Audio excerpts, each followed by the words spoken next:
Hey everyone. Please support what I do to help keep Greyhawk alive by subscribing to the channel.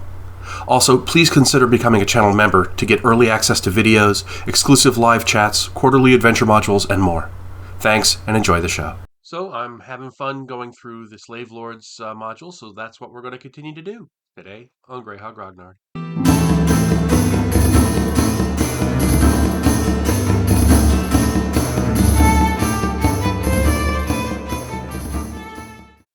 So, we've been going through A1 and A2, the first two Slave Lords modules. So now, welcome to number 3, Assault on the Aerie of the Slave Lords by Alan Hammock.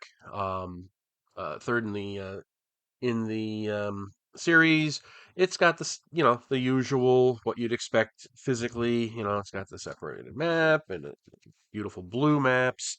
It's got a nice booklet and the like the other two, this module is divided into both a tournament version that was played way back when in I guess 1970, 1980 or 1979, and a regular campaign version that the DM can use if you're incorporating this into your Greyhawk campaign or another campaign, I suppose. Then it has more encounters and so forth.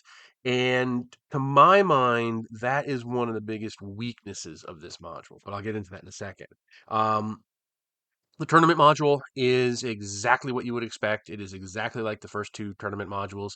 It is a series of tactical encounters, either combat related. There are tricks and traps that you can avoid if you get the clues. In the second part of the event, it starts off with a flat out dungeon, goes into what purports to be a city adventure, but it's really more a question of follow the clues, go from this building, get a clue, this building, get a clue, go to that building, and then you go into the third part of the dungeon, part of the adventure, which is another dungeon. Um, and that's kind of its weak spot right there, that middle, the B section of the module. It feels a lot like a video game.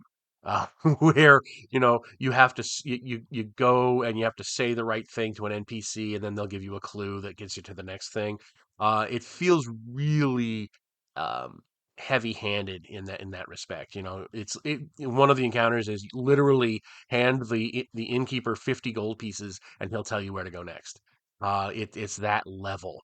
So in that respect, it could do with a little beefing up, even in the tournament section. But then again, in a tournament section, those kinds of NPC encounters are very hard to do because you have no way of ensuring consistency from one DM to another is how they're going to run the encounter without it being really spelled out explicitly. So I get why it's that way, but it doesn't make it any more satisfying. And from a structural standpoint, this the assault on the area of the slave lords, from both the tournament and the campaign side, it feels like the second act in a play, right? Like the only purpose for this is to get you to the final act, which is the one that we're going to do next, obviously. And it feels like it, it almost feels like filler, especially that first part, because there's this initial dungeon that you have to go through, and it's all it is tricks and traps, and combat and stuff. And from a tournament standpoint, it's a lot of tactical, um, uh, you know, uh, puzzles and so forth. But even in the text of the module, because the setup of the module is you're going to this city that's under the control of the slave lords, and the idea is you're going to go in there and you're gonna wreck them, and you could infiltrate some caravan and just come in the front gate, and they don't have you do that. But they do later on, because once you get through that first dungeon and you get onto the island that's in the middle of the crater, um, you in the tournament version you knock out somebody who's coming in, like a slave merchant, and you take their place and you waltz through the front gate that way, which brings up the question: why didn't you do that in the first place to get to the city?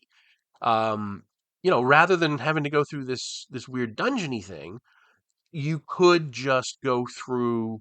You could just have posed as this slave merchant earlier, and gone up that way, thus cutting out a third of the module. And in fact, in a campaign module, that's probably what my players would do, because I encourage that sort of infiltration tactics and role playing to get to where you want to go.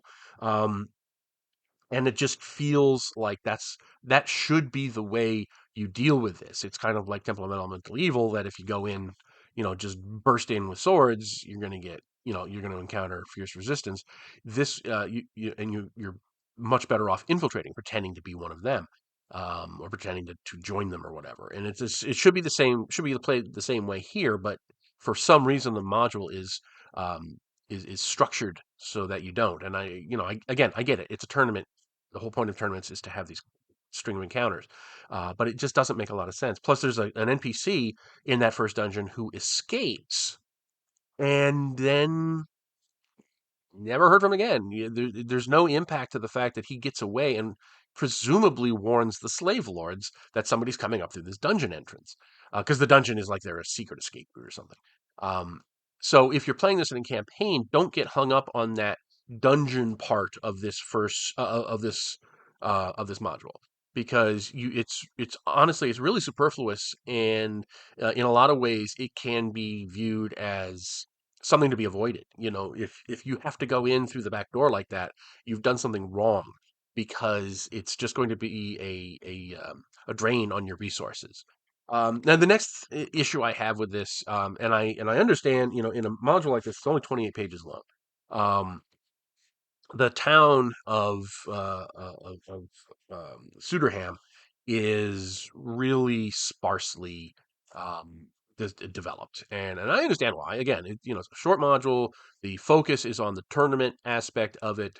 But if I was going to revisit this, like I've revisited T1 through 4 in a couple of places, and kind of beefed it up and expanded on it. And I'm working on something right now doing that more. If I was going to do that, that would be the place to do it. Is really build out that town of Suderham, because there's so much potential there, and there's only a few places that are given in any detail whatsoever, and even those are really sparsely detailed, because their only purpose is to get you into that third dungeon, that third section of the module, which is the dungeon under the city. And so rather than just I go here, open a door, get a clue, go here, open a door, get a clue, go here, and go down. That's what you're supposed to do there. It really, I'm not a fan of it. So I would really build it out and have a whole bunch of a web of options, of different strategies to accommodate different strategies that the PCs could have.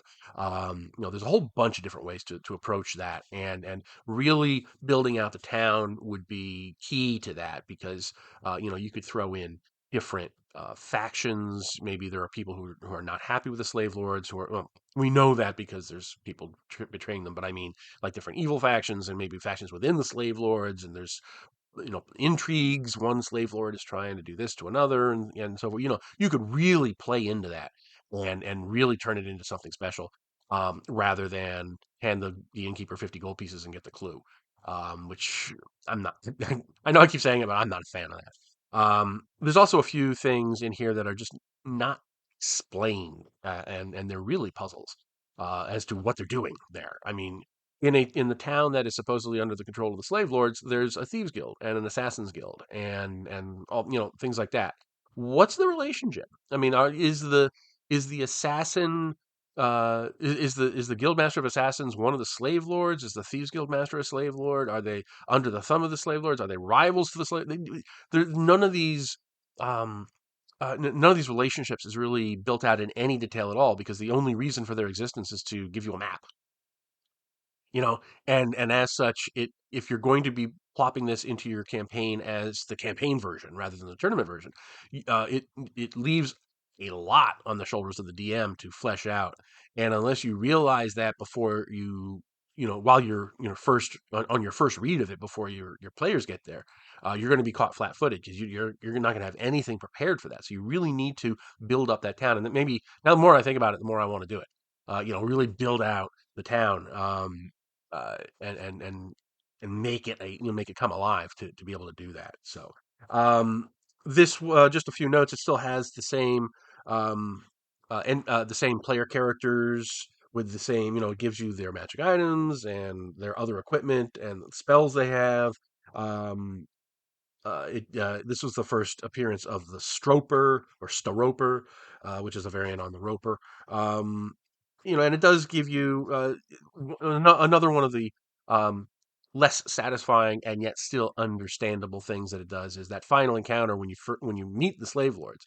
Um, in the tournament version, you lose. Period. That's it.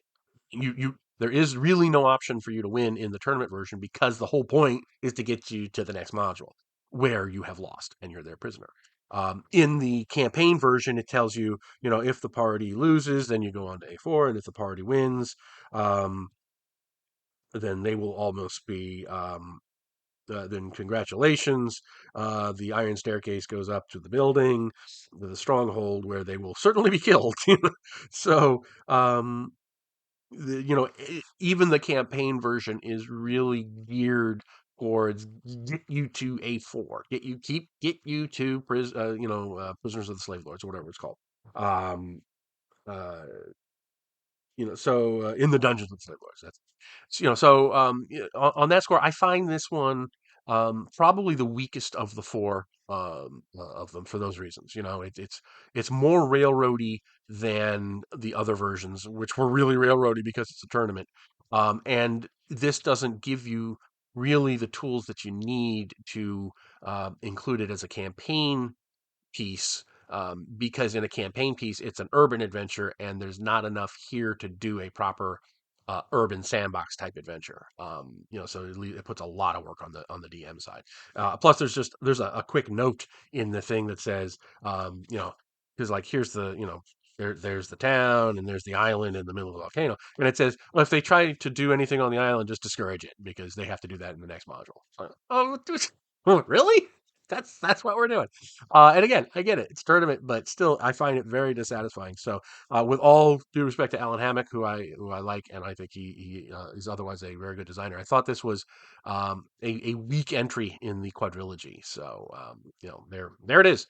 Let me know what you think in the comments. Have you ever played this, and have you found the same things with it that I did in terms of how to use it in a campaign setting? If you've used it as a tournament, I'd love to hear your experiences too. So, anyway, let me know what you think in the comments. Hope you're having a wonderful day, and stay safe from Pinkertons. Thanks for watching today's video. Please remember to hit the like button and subscribe to the channel. Below you'll find links to my Patreon, which helps make these videos possible. You'll also find the web store where you can buy my books, and my blog where you'll find all sorts of free downloads and other articles. Thanks, and have a great day.